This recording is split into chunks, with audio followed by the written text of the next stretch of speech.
India banyak, orang Arab non Habib banyak, orang Cina banyak. Assalamualaikum warahmatullahi wabarakatuh. Izin menanggapi Pak Profesor Mahfud MD. Tanggapan ini sebenarnya dalam bentuk pertanyaan. Namun sebelum masuk kepada pertanyaan, terlebih dahulu saya sampaikan disclaimer bahwa apa yang disampaikan oleh Pak Mahfud MD adalah fakta sejarah yang tidak bisa dinafikan. Artinya memang demikian. Ada orang Jepang walau 1-2, ada orang Belanda, ada orang India, dan bahkan kata profesor banyak orang Arab yang non-habaib. Ada bahkan banyak orang India juga orang Cina. Itu sesuatu yang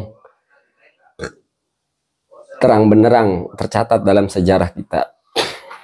Pertanyaannya Pak Mahfud MD, kenapa Pak Mahfud MD tidak menyebut orang kerajaan dan orang kesultanan? Apakah orang kerajaan dan orang kesultanan tidak ikut ambil andil dalam kemerdekaan?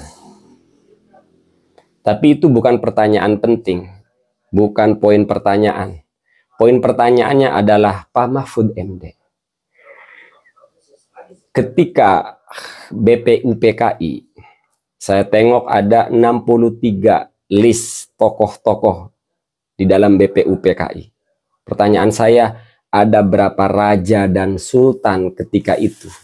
Dari angka 63 itu Pak Mahfud, ada berapa raja dan sultan?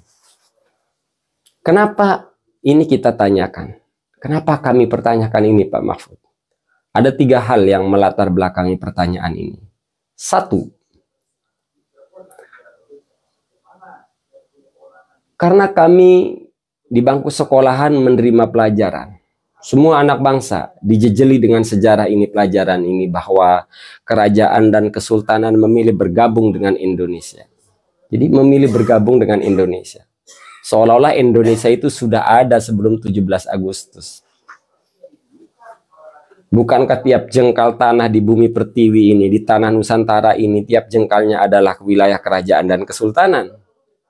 Lalu kenapa ketika perkumpulan BPUPKI itu jumlah raja cuma secuil? Kalau tak salah 6 ya Pak Mahfud MD. Lalu kenapa tiba-tiba di pelajaran kami di sekolah kerajaan-kerajaan dan kesultanan yang jumlahnya ratusan ini katanya memilih bergabung? Memilih bergabung atau dipaksa bergabung? Pak Mahfud MD, pertanyaan saya. Memilih bergabung atau dipaksa bergabung? Kalau dipaksa bergabung, berarti ini kalau dipaksa bergabung, maka akan timbul sebuah asumsi, kalau begitu ganti penjajah doang dong. Itu alasan yang pertama Pak Mahfud. Kenapa kami pertanyakan jumlah raja dan sultan saat BPUPKI?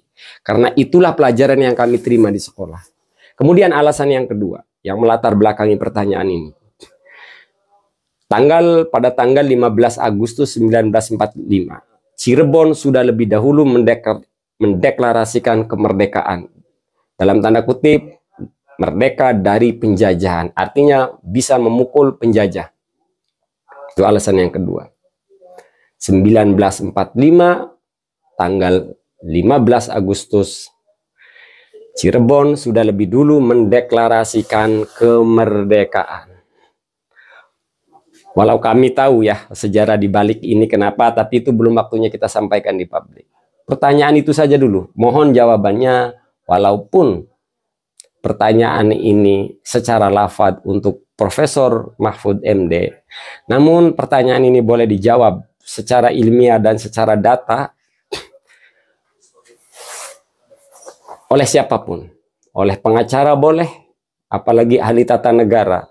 Bapak-bapak di Polri juga boleh menjawab. Bapak TNI boleh menjawab. Namun yang perlu kami sampaikan bahwa adalah pertanyaan ini baru mukaddimah Pak Mahfud MD. Akan ada pertanyaan yang jauh lebih mengerikan dari ini. Semoga anak bangsa mulai sadar. Tak pantas Pak Mahfud MD ngeributin masalah nasab. Penjajahan yang di depan mata kita hari ini semuanya diam. Takut kepada oligarki.